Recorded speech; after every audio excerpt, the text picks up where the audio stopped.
mini trailer, and today I'm showing you my dandy quilt, which I've been free motion quilting for a whole month.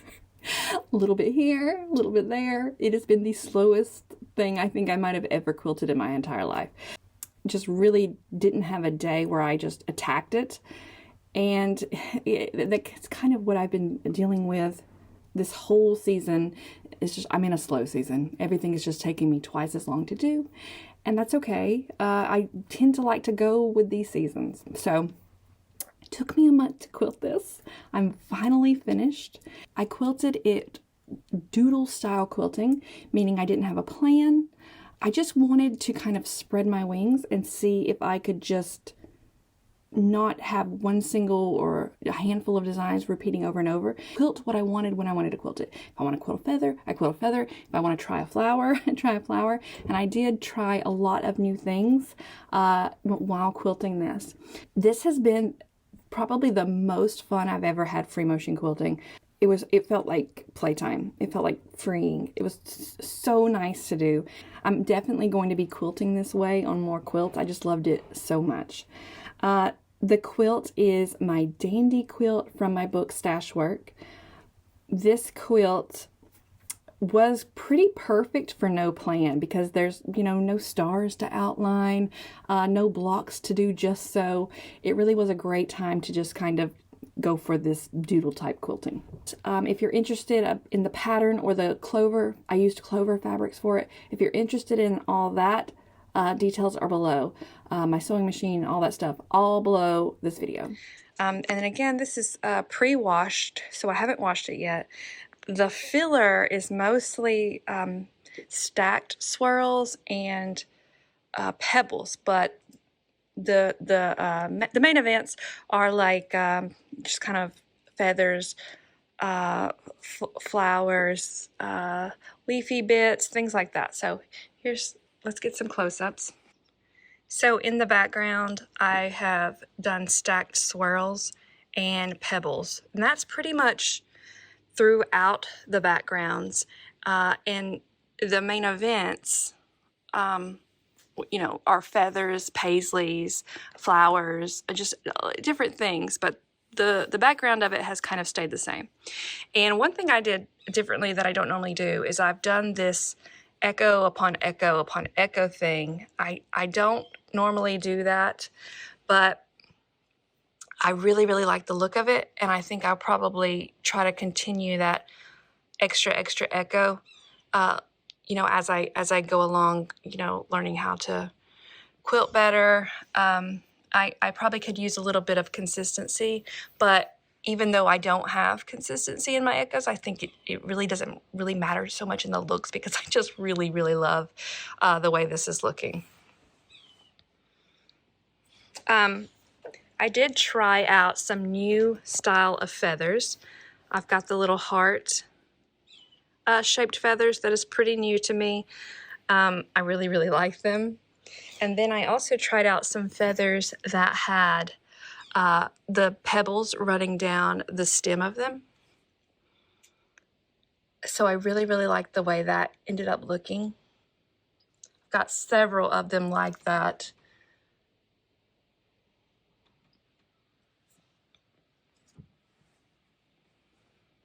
I also did, this feather has pebbles in some of the larger petals, or plumes, I guess you'd call them. So that was a lot of fun to try. I'm not sure that I'm like crazy about it, but it's, it's okay. I gave it a go. One thing new that I did was these little designs, and they're pretty scattered throughout the quilt, but they basically start with, your swirl, you pebble around your swirl, and then put these petals, and then, echo all around them multiple times. And I've got these in several different places. Let me try to find another one. Some of them look a little bit differently, but they're basically all start the same. The petals change up a little bit. I do really like adding the stems into the petals. That's something that I don't do a lot of, and it just adds a lot to it that I have never noticed before. Here's one of those without the stems. I think it's one of the first ones I did. It might be the first one I did for this quilt, but I definitely like it with the stem versus without the stem. But I do like this big size. And again, there's just extra echoing all around. This is the first time I've ever done stacked swirls, and I definitely like the stacked swirls better than just free swirls.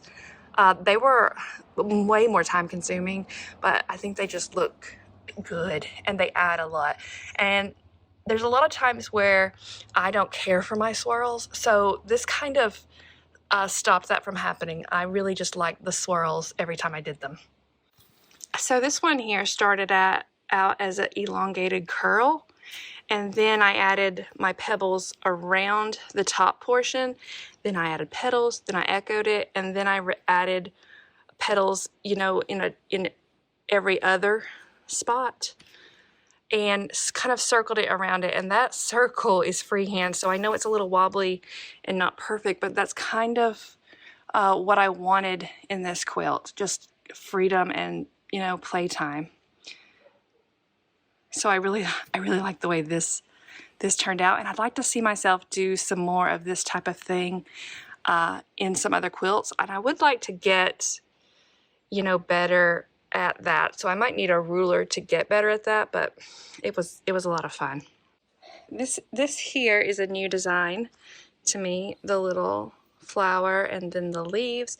I like the way the leaves turned out with that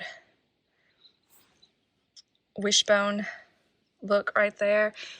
It's pretty cute. And I did it here, and I did one more little bit of a different look, but same concept, where you start with your leaves, you go up through your stem, and then you make your petals, and then just kind of keep echoing around it.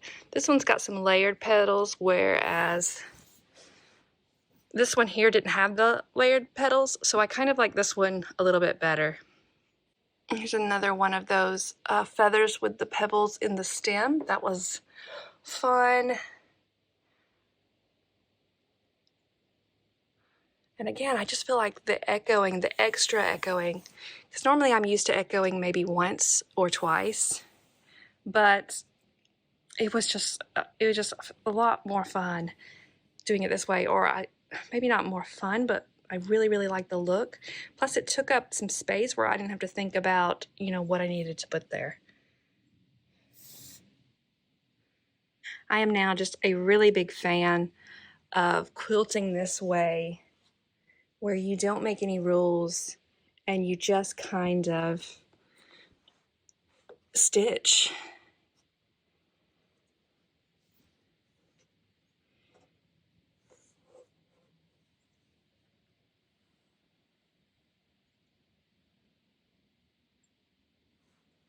Show you the back.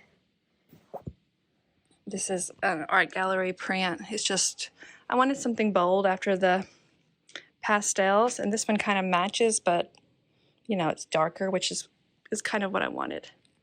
So anyway, that's a look at the quilting. I've still got to bind this quilt and get it washed, so I'll move on to that next. All right, so you've seen the quilt now, you've seen the backing, and I thought you might want to watch me choose my binding. I have some different thoughts. The quilt, you know, is all pastels, and I think it would look really good in a little bit of a darker fabric to kind of frame it up. And the quilt, even though it has these pops of turquoise, I think it has like 3 pops of different shades of turquoise or different shades of aqua.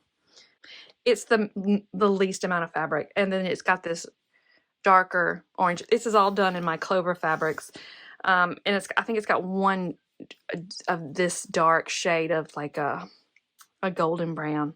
Everything else kind of veers to the pink and the peach and the orange and the yellows. So if I chose, you know, something like this color or something like this dark teal, it would really frame the quilt up. And all of these fabrics, of course, are going to match that backing.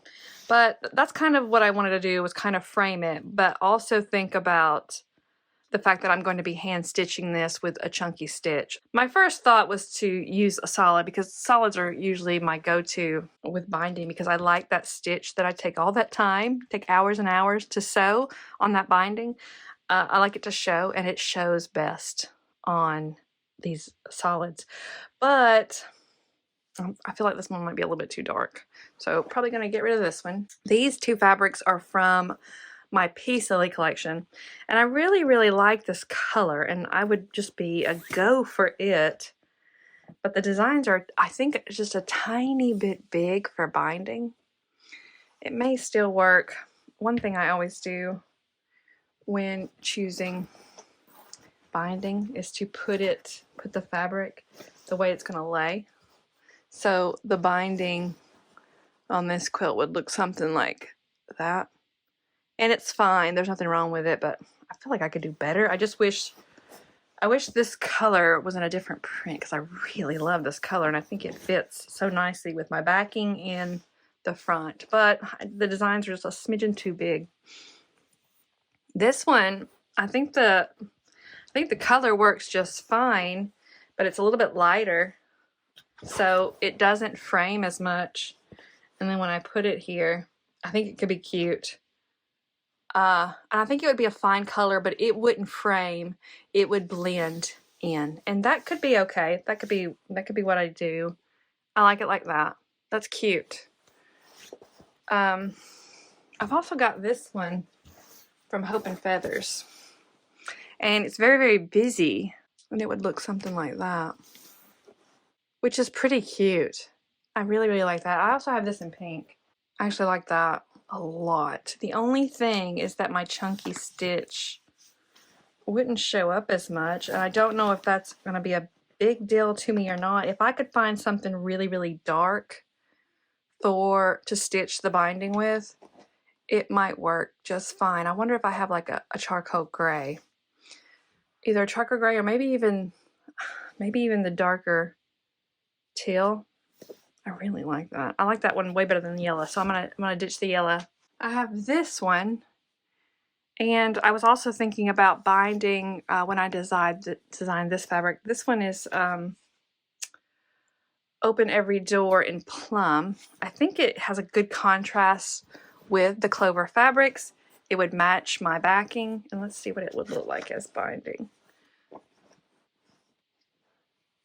I think it would be a really good choice. It really is close to some of these darker shades here, and my stitching would definitely show up, but a part of me likes that better because I feel like that's fun, and this is kind of like the obvious choice, but this is like fun, and if it wasn't for that stitch, I wouldn't even be thinking about any other fabric because I like this one so much. Let me try one more. These two fabrics, I designed both of these to be good choices for binding. Let me just see what the brown looks like, and I'm thinking I already don't like the brown one. All of these fabrics, by the way, are from Hope and Feathers. I do like that pink one though. That is pretty. And then I could use like a very dark, maybe salmon type color or orange or just something dark but in the same color family. My stitching would show up just fine, I think, on this fabric.